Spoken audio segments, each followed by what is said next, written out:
வணக்கம் நண்பர்களே, நான் உங்கள் முனி. இன்று இந்த காணொளி மூலம் உங்கள் அனைவரையும் சந்திப்பதில் பெரிய மகிழ்ச்சி. நாம் இன்றைக்கி இந்த வீடியோவில் என்ன பார்க்க போகிறோம் அப்படின்னு பார்த்தீங்கன்னா, நமது இந்திய நாட்டில் அனைவரும் சமம்.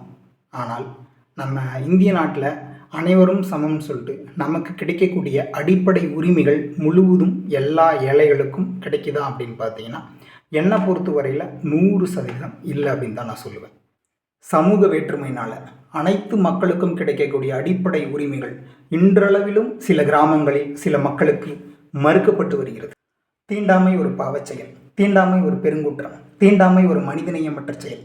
அனைத்து மக்களும் சமம், அனைத்து மக்களுக்கும் அனைத்து அடிப்படை உரிமைகளும் கிடைக்கப்பட வேண்டும் என்று நமது தமிழக அரசால் பள்ளி பாட புத்தகங்களினுடைய பின்புறங்களிலும் சமூக ஊடகங்களிலும் மக்களுக்கு பல்வேறு வகையில் விழிப்புணர்வு கருத்துக்களை வழங்கினால் கூட சில கிராமங்களில் சமூக வேற்றுமையினால் தீண்டாமையினால் சில மக்களுக்கு அடிப்படை உரிமைகள் மறுக்கப்படுகிறது என்பது மனவேதனை அளிக்கிறது. அப்படி ஒரு கிராமத்தில் நடந்த ஒரு உண்மை நிகழ்வினுடைய தொகுப்பு தான் இந்த காணொளி. ஒரு கிராமத்தில் ஒரு ஏழ்மையான ஒரு விவசாய குடும்பம் இருக்குது. அவங்க விவசாய தொழிலை செய்து தன்னுடைய வாழ்க்கையை நடத்திட்டு வராங்க. ஒரு காலம் போக போக தன்னுடைய கிராமத்தில் நீர்வரத்து குறைவாயிடுது. அதனால் தன்னுடைய கிராமத்தில் இருக்கக்கூடிய அந்த நிலத்தை விற்பனை செய்துட்டு அருகே இருக்க கிராமத்திற்கு சென்று விவசாய நிலத்தை அருகே இருக்கக்கூடிய கிராம மக்களிடம் கிரயம் பெறுறார். அந்த விவசாய நிலத்திற்கு பார்த்தீங்கன்னா அரசாங்கத்தினுடைய வழிபாதை, பாட்டை என்று சொல்லக்கூடிய அரசாங்கத்தினுடைய வழிபாதையே இருக்குது. அந்த வழிபாதையான அந்த கிராம மக்களால் தடை செய்யப்படுது, 3 கற்களால் தடை செய்யப்படுது. அந்த விவசாயி கேட்குறாரு, ஏன் இந்த வழிபாதையை தடை செய்கிறீங்க? ஏன்னா நான் விவசாய தொழிலை நம்பி வாழக்கூடிய ஒரு விவசாயி. நான் விளைவிக்கக்கூடிய காய்கறிகளையும் பொருட்களையும் எடுத்து செல்வதற்கு கண்டிப்பாக எனக்கு வழிபாதை வேணும்னு சொல்லிட்டு கேட்குறாரு. அந்த கிராம மக்கள் நீங்கள் வேற்று சமூகத்தை சேர்ந்தவர்கள், வேற்று ஊரை சார்ந்தவர்கள் என்று கூறி அவங்களுடைய கோரிக்கை நிராகரிக்கிறாங்க. அவங்க வழிபாதையை தடை செய்ததாகவே இருக்குது. அவங்களுக்கு வழிபாதையை தர மறுக்கிறாங்க. அந்த விவசாயி பல்வேறு வகையில் பல்வேறு முறையில் கோரிக்கை வைக்கிறாரு. அவருடைய எல்லா கோரிக்கைகளும் அந்த கிராம மக்களால் நிராகரிக்கப்படுது. வழிபாதையும் தர மறுத்துட்டாங்க, குடிநீரையும் தர மறுத்துட்டாங்க. ஒரு கட்டத்துக்கு மேலே அந்த விவசாயி கேட்டு இறந்தும் போயிடுறாரு. அந்த விவசாயினுடைய மகன் என்ன பண்ணுறாருன்னா, அவரும் விவசாயத்தை மட்டுமே நம்பி வாழ்ந்தவர், வேறு எந்த தொழிலும் அவருக்கு தெரியாது. அவரும் அந்த கிராம மக்களிடம் சென்று எங்களுக்கு வழிபாதை வழங்கணும்னு சொல்லிட்டு கேட்குறாரு. பல முறையில் கோரிக்கை வைக்கிறாரு. ஆனால் அவருடைய கோரிக்கைகள் எல்லாமே நிராகரிக்கப்படுது. அரசாங்கத்திடம் போய் எப்படி கோரிக்கை வைக்கிறதுன்னு சொல்லிட்டு அந்த விவசாயிக்கு தெரியல. ஏன்னா அந்த அளவுக்கு ஒரு படிப்பறிவு இல்லாத ஒரு ஏழை விவசாயி. அவருக்கு அரசாங்கத்திடம் எப்படி கோரிக்கை வைக்கிறது, யாரை போய் அணுகிறதுன்றது எந்த ஒரு விவரமும் தெரியல. அதனால் இது பல ஆண்டுகளாக கோரிக்கை வைக்கிறாரு. என்ன பண்ணுறதுன்னு தெரியல. ஆண்டுகள் கடக்க வறுமை அதிகமாகுது. வறுமை நிலை அதிகமாகிறதுனால என்ன பண்ணுறாரு, அவர் விவசாய தொழிலை விட்டுட்டு வேற ஒரு கூலி வேலைக்கும் போயிடுறாரு. கூலி வேலை செஞ்சு தன்னுடைய வாழ்க்கையை நடத்துகிறாரு. வறுமை ரொம்ப அதிகமாகிடுது. என்ன பண்ணுறதுன்னு தெரியல. கொஞ்சம் காலம் கழித்து திருப்பும் ஊருக்கே வராரு. அந்த கிராம மக்களிடம் வழிபாதை வேணும்னு சொல்லிட்டு திருப்பும் ரொம்ப ரெக்யூஸ்ட் பண்ணி கேட்குறாரு, வழிபாதை வேணும்னு சொல்லிட்டு. திரும்பவும் அந்த கிராம மக்களால் வழிபாதை மறுக்கப்படுது. வழிபாதை மறுக்கப்பட்டாலும் கூட அந்த விவசாயி தன்னுடைய நிலத்தில் சின்ன விவசாயம் செஞ்சு அதில் வரக்கூடிய பொருட்களை மிதிவண்டி, இருசக்கர வாகனமாகி அந்த மிதிவண்டி மூலயமா காய்கறிகளாக கொண்டு போயிட்டு மார்க்கெட்டில் போயிட்டு விற்பனை செய்கிறாரு. இது அப்படியே காலம் போக போக அவருக்கு ஒரு மகன் பிறக்கிறான். அவன் ஓரளவுக்கு நல்லா படிக்கிறான். அந்த கிராமத்தில் நல்லா படிக்கக்கூடிய ஒரு மாணவனாக இருக்கான். அவன் அந்த குடும்பத்தினுடைய முதல் பட்டதாரி ஆகிறான். முதல் பட்டதாரி ஆன பிறகு அதுக்கப்புறம் அவரும் அந்த பையனும் விவசாய தொழிலை செய்யும் அப்படின்னு சொல்லிட்டு நினைக்கிறான். அப்போ அது வழிபாதை மறுக்கப்படுது. அரசாங்கத்தினுடைய வழிபாதையை வேற்று சமூகத்தை சார்ந்த மக்கள் அப்படின்றதுனால, வேற்று ஊரை சார்ந்தவர்கள் அப்படின்றதுனால தனக்கு கிடைக்கக்கூடிய அடிப்படை உரிமைகள் பல ஆண்டுகளாக, கிட்டத்தட்ட 28 ஆண்டுகள் 30 ஆண்டுகளாக மறுக்கப்படுறத அந்த மாணவன் தெரிஞ்சுக்கிறான். அவர் என்ன பண்ணுறாரு அப்படின்னு பார்த்தீங்கன்னா, அந்த மாணவன் அந்த ஊரில் இருக்கக்கூடிய ஊராட்சி மன்ற தலைவருடன் போயிட்டு கோரிக்கை வைக்கிறார். இந்த மாதிரி 30 ஆண்டுகளாக எங்களுக்கான அடிப்படை உரிமைகளான குடிநீரும் வழிபாதையும் மறுக்கப்படுது. பல வகையில் என்னுடைய தாத்தா கேட்டு இறந்தும் போயிட்டாரு. எங்கள் அப்பாவும் பல முறை கேட்டு அவருடைய கோரிக்கை எல்லாமே நிராகரிக்கப்பட்டுச்சு. பல ஆண்டுகளை வந்து வெளியூருக்கு சென்று அவர் கூலி வேலை பார்க்குறாரு. ஸோ அதனால் கண்டிப்பாக எங்களுக்கு வழிபாதை வேணும்னு கேட்குறாரு. அந்த கோரிக்கையை ஏற்ற அந்த ஊராட்சி மன்ற தலைவர் என்ன பண்ணுறாருன்னா, அந்த கிராம மக்களிடம் சென்று கிட்டத்தட்ட ஒரு 20 முறை மேலே கோரிக்கை வைக்கிறார். அவங்களும் வந்து நம்மள மக்கள் தான், அவங்களுக்கு அடிப்படை உரிமைகளை வந்து நம்ம கண்டிப்பாக வழங்கணும். அது அரசாங்கத்தினுடைய வழிபாதை. அதை நம்ம ஆக்கிரமிப்பு செய்து, கற்களை போட்டு ஆக்கிரமிப்பு செய்து வழிபாதை தரக்கூடாது அப்படின்றது வந்து சட்டத்திற்கு புறமானது. கண்டிப்பாக வழிபாதை தரணும்னு சொல்கிறாங்க. அவருடைய கோரிக்கையும் அந்த ஊர் மக்கள் நிராகரிச்சிடுறாங்க. ஊராட்சி மன்ற தலைவரிடமிருந்து ஒரு சுமூகமான தீர்வு கிடைக்காதனால அந்த மாணவன் வந்து மதிப்பிற்குரிய வட்டாட்சியர், வருவாய் கோட்டாட்சியர், மாவட்ட வருவாய் அலுவலர், மாவட்ட ஆட்சியர், தமிழக முதல்வர், தமிழக ஆளுநர், பாரத பிரதமர், மாண்புமிகு சென்னை உயர்நீதிமன்றத்தினுடைய தலைமை நீதிபதி ஆகிய அனைவருக்கும் வந்து மனுக்களை சமர்ப்பிக்கிறான். அப்பொழுது தான் நம்ம தமிழ்நாடு முதல்வரினுடைய 30 நாட்களில் குறை தீர்க்கப்படும் அப்படின்னு சொல்லிட்டு உங்கள் தொகுதியில் முதல்வர்னு சொல்லிட்டு தமிழ்நாடு முதல்வர் வந்து ஒரு திட்டத்தை கொண்டு வராரு. அந்த திட்டத்தை தெரிஞ்சுக்கிட்ட அந்த மாணவன் என்ன பண்ணுறான் அப்படின்னு பார்த்தீங்கன்னா, தமிழக முதல்வரினுடைய தனிப்பிரிவில் வந்து ஒரு கோரிக்கை மனு வைக்கிறார். 28 ஆண்டுகளாக எங்களுக்கான அடிப்படை உரிமைகளான வழிபாதையும் குடிநீரும் மறுக்கப்படுது. நாங்கள் விவசாய தொழிலை மட்டுமே செய்து வாழக்கூடிய ஒரு விவசாய குடும்பத்தை சேர்ந்த ஒரு ஏழ்மையான மக்கள் அப்படின்னு சொல்லிட்டு கோரிக்கை வைக்கிறார். அந்த கோரிக்கையை ஏற்று அந்த கோரிக்கை வந்து மதிப்பிற்குரிய வட்டாட்சியர் அவர்களுக்கு வந்து மாற்றப்படுது.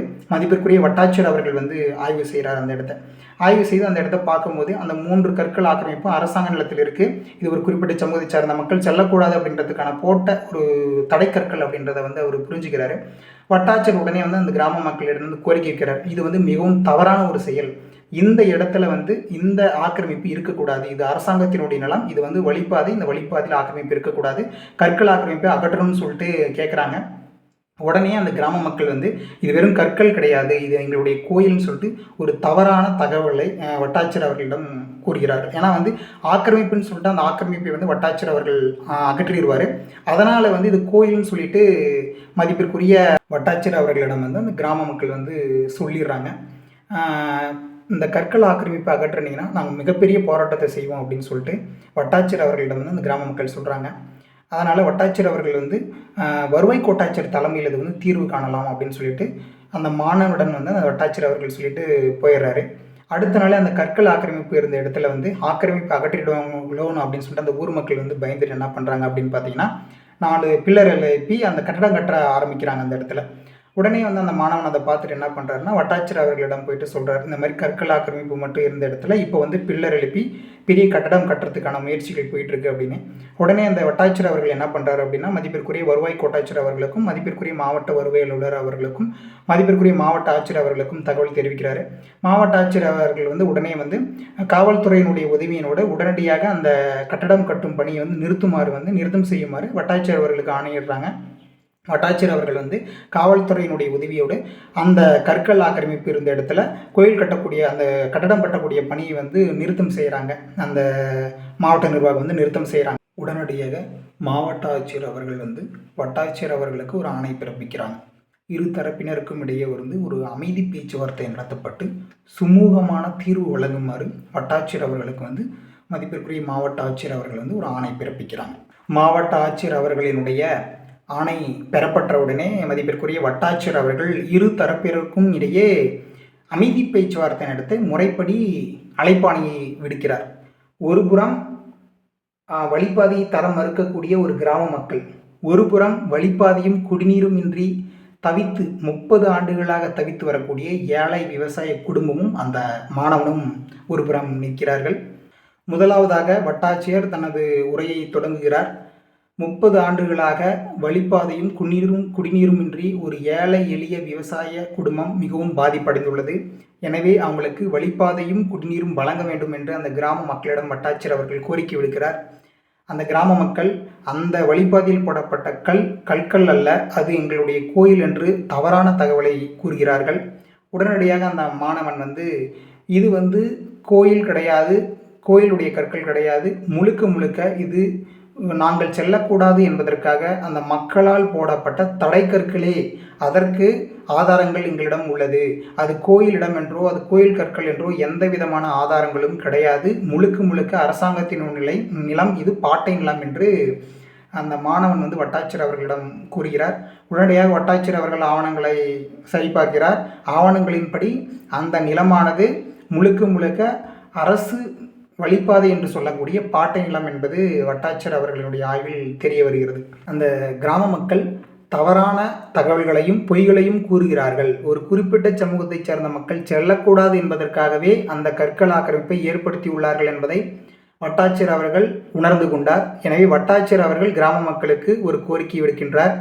2 நாட்கள் கால அவகாசம் எடுத்துக்கொள்ளுங்கள். 2 நாட்களில் அந்த வழிப்பாதைக்கு பதிலாக வேறு ஒரு வழிப்பாதையை அந்த ஏழை எளிய விவசாய குடும்பத்திற்கு வழங்குமாறு கேட்டுக்கொள்கிறார்.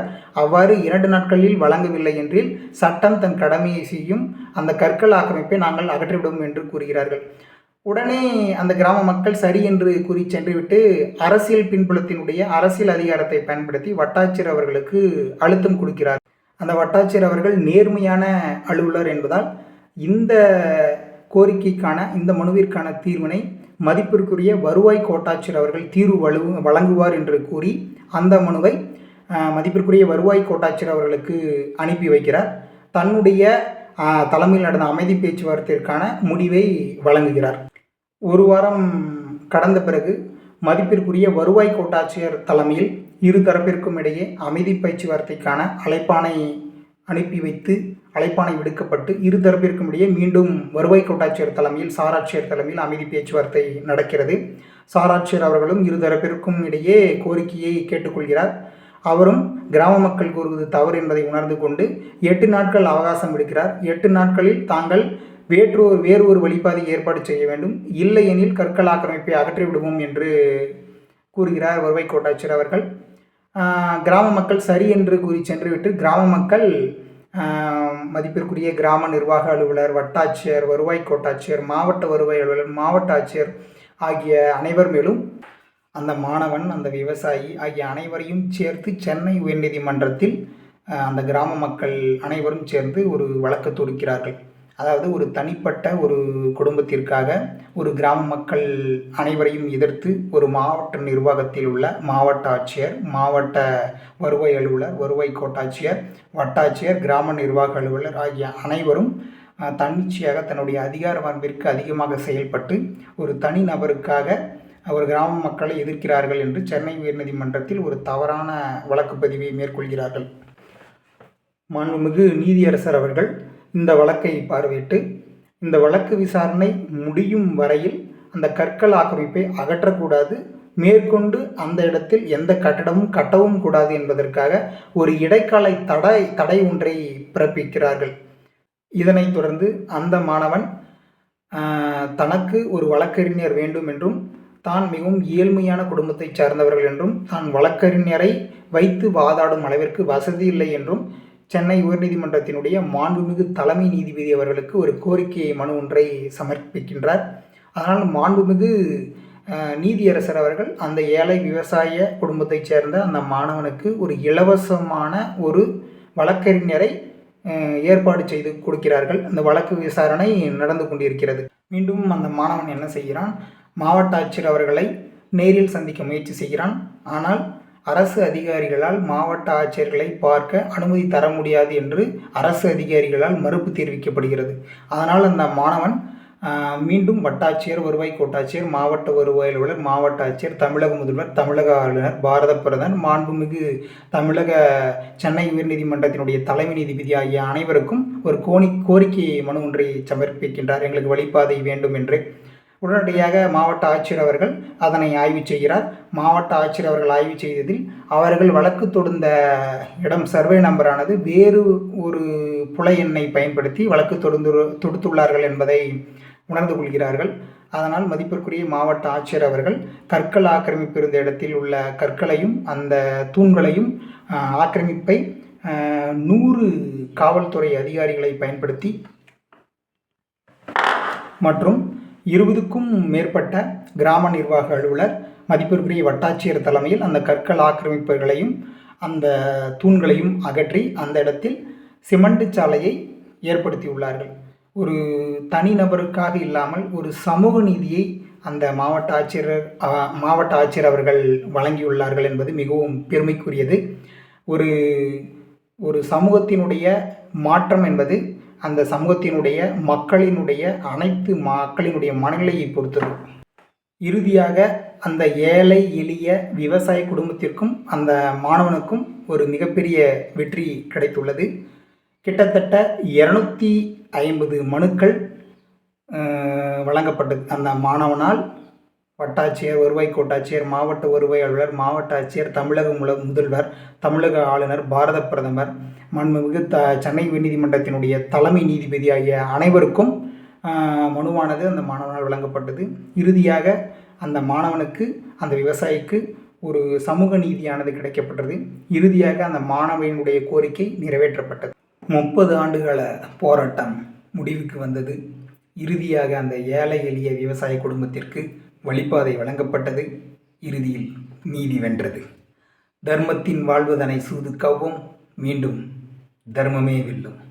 இந்த முழு உண்மை நிகழ்வையும் நான் சொல்லி முடித்தேன். இந்த நிகழ்வு என்னுடைய சொந்த வாழ்வில் நடந்த உண்மையான நிகழ்வு. இந்த நிகழ்வில் வரக்கூடிய மாணவன் நான் தான். இந்த நிகழ்வில் சமூக வேற்றுமையினால் அடிப்படை உரிமையான குடிநீரும் வழிபாதையும் மறுக்கப்பட்டு மிகவும் ஏழ்மையான நிலைக்கு தள்ளப்பட்டது எங்கள் குடும்பம்தான். இதுபோன்று வேறு எந்த கிராமங்களிலும் வேறு எந்த மக்களுக்கும் நடக்கக்கூடாது என்பதற்காகவே இந்த காணொளியை நான் பதிவு செய்துள்ளேன். சமூக மாற்றம் என்பது முதலில் நாம் நம் எண்ணங்களை மாற்றிக்கொள்ள வேண்டும். அப்பொழுதுதான் சமூகம் மாறுபடும். நாம் அனைவரும் ஒன்றிணைந்தால் நம் நாடை முதல் வல்லரசு நாடாக மாற்ற முடியும். நாம் அனைவரும் ஒன்றிணைவோம். சாதி எண்ணங்களையும் சமூக வேறுபாடுகளையும் நம் மனதிலிருந்து தூக்கி எறிவோம். அனைவரும் சமம், அனைத்து மக்களும் சமம், அனைத்தும் சமம், அனைவருக்கும் அனைத்தும் கிடைக்க வேண்டும் என்ற எண்ணத்தை முதலில் நாம் பதிவு செய்து கொண்டு, நம் எண்ணத்தில் பதிவு செய்து கொண்டு மக்களுக்காக நாம் ஒற்றுமையாக செயல்படுவோம். இந்த காணொளியை உங்கள் அனைவரிடத்திலும் பதிவு செய்வதில் மிகவும் மகிழ்ச்சி கொள்கிறேன். நான் அந்த ஊரை மென்ஷன் பண்ணலைங்க அப்படின்னு பார்த்தீங்கன்னா, அந்த கிராம மக்கள் அனைவரும் தவறானவர்கள் கிடையாது. அந்த கிராமத்தில் இருந்த ஒரு குறிப்பிட்ட நபர்கள் மட்டுமே இதனை செய்தார்கள். எந்த கிராமங்களிலும் யாருக்கும் நடக்கக்கூடாது என்பதற்காகவே இந்த காணொளியை நான் பதிவு செய்துள்ளேன். ஏனென்றால் நாம் அனைவரும் சமம். நம் இந்திய மக்கள் நம் அனைவரும் ஒற்றுமையாக இருக்க வேண்டும். சாதிய பாகுபாடாலும் சமூகத்தினுடைய வேற்றுமையாலும் நாம் பிரிந்து கிடக்கின்றோம். நாம் அனைவரும் ஒன்றுபட்டால், நாம் இந்தியர்கள் அனைவரும் ஒன்றுபட்டால் நமது நாடு மிகப்பெரிய ஒரு வல்லரசு நாடாக மாறும். சமூக பாகுபாடும் சாதிய பாகுபாடும் நமது எண்ணங்களிலிருந்து நாம் முதலில் தூக்கி எறிய வேண்டும். அப்பொழுதுதான் சமூகம் முன்னேறும் என்பதை இந்த காணொளியின் மூலம் உங்களிடம் தெரிவித்துக் கொள்கிறேன். நன்றி.